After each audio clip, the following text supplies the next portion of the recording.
বাবু, চশমাটা আমার ভেঙে গেছে রে, তাই চোখে কিছু দেখতে পাচ্ছি না। আমায় নতুন একটা চশমা এনে দিবি? না না, এ মাসে হবে না। আর তোমার চশমাই বা নিয়ে কি হবে বলো তো? বাড়ির কোন কাজে তো আসো না। তুমি না দেখতে পেলে আমার খুব একটা ক্ষতি হবে না। লাভ ক্ষতির হিসেব নয় বাবু, নিজেই কি খাচ্ছি সেটাই তো দেখতে পাচ্ছি না। না, দরকার নেই। তোমার কি মনে হয় আমরা তোমাকে খারাপ খাবার দিই? না বাবু, আমি সেটা বলিনি।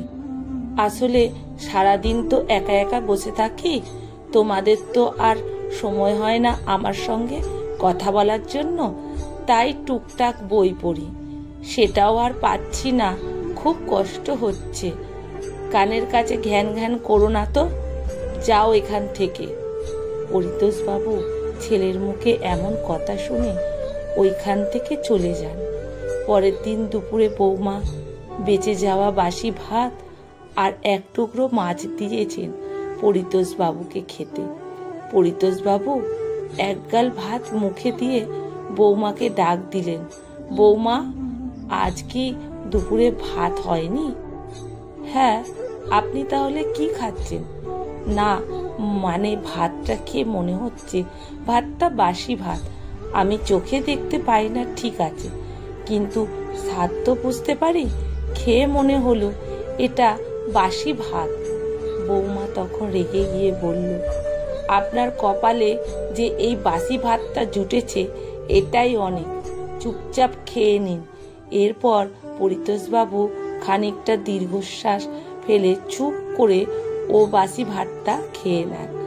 এরপর পরিতোষবাবু আবার ওনার ছেলের কাছে গিয়ে বলেন, বাবা, আমার প্রেসারের ওষুধটা শেষ হয়ে গেছে, আমি ঠিক করে দাঁড়াতে পারছি না, বোধহয় প্রেসার বেড়েছে। আমার প্রেসারের ওষুধটা এনে দিবি? এত বয়স হয়ে গেছে তাও তোমার চাহিদার শেষ নেই। আজকে চশমা, কালকে প্রেসারের ওষুধ, আজ এটা কাল সেটা, কেন বলো তো? এমনিতেই তো আমি টাকার সমস্যায় ভুগছি, তার উপরে রোজ রোজ তোমার এই ধরনের কথা আমার আর ভালো লাগে না। কিছুদিন পর পরিতোষবাবুর ছেলে হঠাৎ খুব অসুস্থ হয়ে পড়েন এবং এমার্জেন্সি একটা অপারেশন করতে বলা হয়, যার জন্য বেশ মোটা অঙ্কের টাকার প্রয়োজন হয়। সেই সময় বৌমা তখন দিশেহারা হয়ে সবার কাছে টাকা চাইতে থাকে, কিন্তু সেইভাবে কেউ টাকা সাহায্য করে না। পরিতোষবাবু তখন বৌমাকে ডেকে বলেন, আমার নামে যে জমিটা আছে ওই জমিটা আমি বিক্রি করে দেব, ওটা বিক্রি করার জন্য ব্যবস্থা করো তুমি, আমি সই করে দেব। ওই জমিটা বিক্রি করে যা টাকা আসবে আমার মনে হয় খোকার অপারেশনটা ভালোভাবে হয়ে যাবে।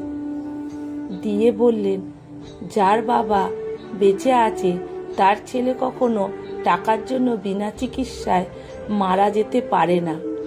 তারপর অপারেশনটা খুব ভালোভাবে হয়ে যাবার পর পরিতোষবাবু ছেলে সুস্থ হয়ে বাড়ি আসেন।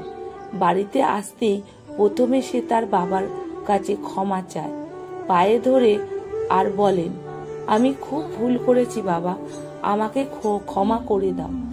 তুমি না থাকলে হয়তো আমি আজ এই পৃথিবীতে আর বেঁচে থাকতে পারতাম না, অথচ আমি তোমার সাথে কত খারাপ ব্যবহারই না করেছি, আমাকে ক্ষমা করে দাও বাবা।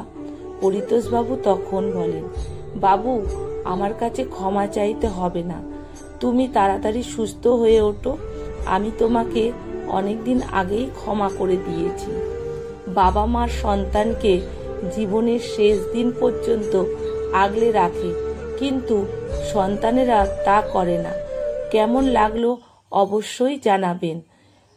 কলমে সুষমা বাগ প্রধান, পাঠে অনিতা ভট্টাচার্য। ভিডিওটা যদি ভালো লেগে থাকে বন্ধুরা প্রচুর শেয়ার করবেন।